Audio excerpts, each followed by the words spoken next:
Well, this is my first YouTube video in a long while, and this is actually the first month that I've been painting since maybe two or 3 months ago.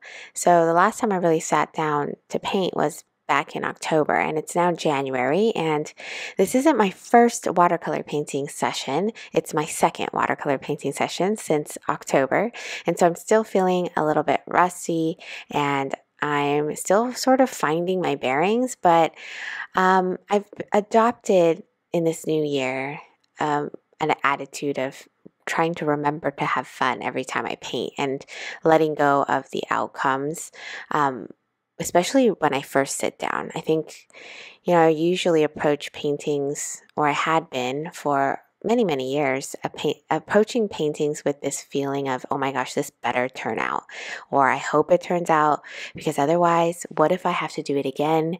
And I think, this month especially, I've been trying to embody my intention for this year, which is to sit down and paint with a feeling of, it doesn't matter how it turns out, and however it turns out is going to be okay, and that something will have been learned from it, and for myself, and something will be able to be learned from it from whoever is watching it, which is you right now. So hopefully you're getting something out of watching this time lapse, and that you can take away something from it for yourself, whether or not it's a little technique that you saw me do, or inspiration for your own work. So that's my hope, at least, for these videos. And I know that this is really fast. I've definitely had people comment that it's too fast and it's hard to see what you're doing. But, if I were to leave the real time here for you, I think it would be overwhelming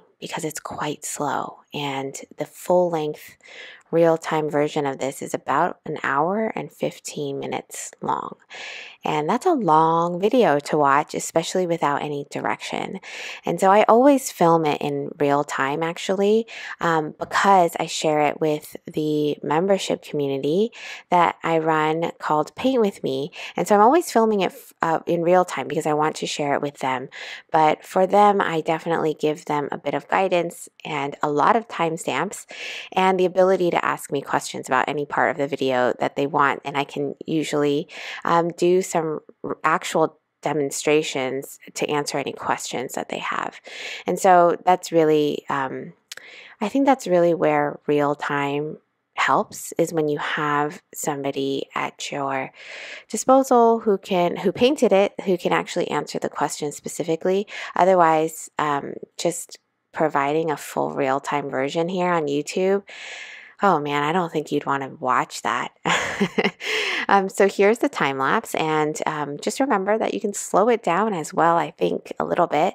But it is, it is an hour plus condensed down to 8 minutes. So I do realize that it can be kind of fast, but I'm looking at this and I feel like you're still able to sort of see what I'm doing, especially when I'm lifting and when I'm adding detail.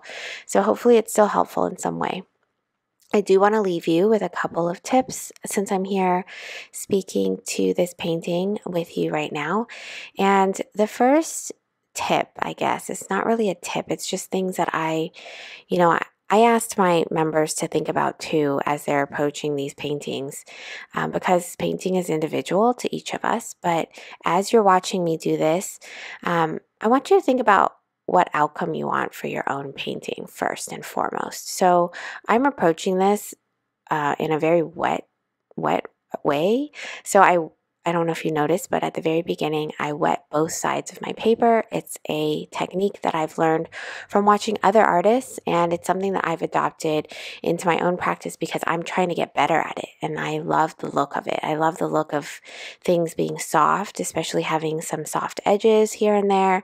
Now, did I achieve it in this painting? No, I actually think I overworked it in that sense. In my own definition, I feel like I made too many of the edges hard ultimately.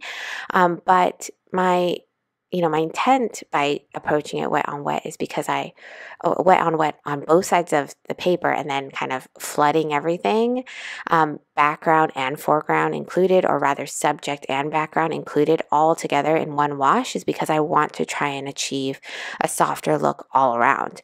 And if that isn't what you want, then you don't need to approach it the same way that I approached it. You can approach it your own way, and it causes a lot more, moving pieces if you're wetting the whole paper and working both the bird and the background at the same time. So keep that in mind. And if it feels overwhelming, there's nothing wrong with isolating them. You can isolate just the background and paint around the bird first, or you can paint the bird first, isolate that, and then go back and do the background. You can paint these things in pieces. I just wanted to approach it all at once, and so that's why I did it this way. It's not the only way to do it, and I just want to take that time to remind you to think about what it is you want out of the look of your painting, number one, and number two, think about how much you can handle at this point in your own experience. So if you're not at the point where you can handle an entire sheet of wet paper and it makes you feel like you don't even want to start, then don't do that. But if you're ready to take on a challenge, then try it. I totally encourage you to give what I'm doing a try. So that's the first thing. The second thing is, if you're also painting like me and you're trying to achieve sort of this loose look, loose plus a little bit of detail together, I would like to remind you that sometimes it doesn't come together until the very end. So there are parts of the painting, especially in the parts before you are painting the darkest values or the details, where it looks weird and blobby. Especially in, the bird, where I'm adding these weird colors. And I even doubted myself. I wasn't sure if I'd be able to pull it back together.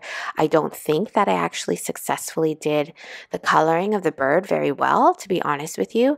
I think I could have done better. It got a little bit muddy, but when I started getting the details in towards the end, those darkest values, the fine points, the fine lines, that sort of layering, I feel like to me added a level of sort of like detail and complexity that I feel like really ended up bringing it together. So for me, I knew I didn't have to trash it when I started getting to those little fine tuning pieces. So that's the other thing I wanted to remind you of, is sometimes painting like this, we feel like it's over, but really it hasn't gotten to the end yet, and you have to sort of stick it out and see it through.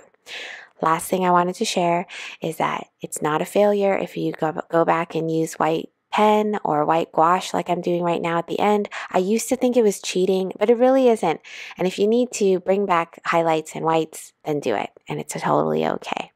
I hope you enjoyed watching this video, and I'll see you in the next one.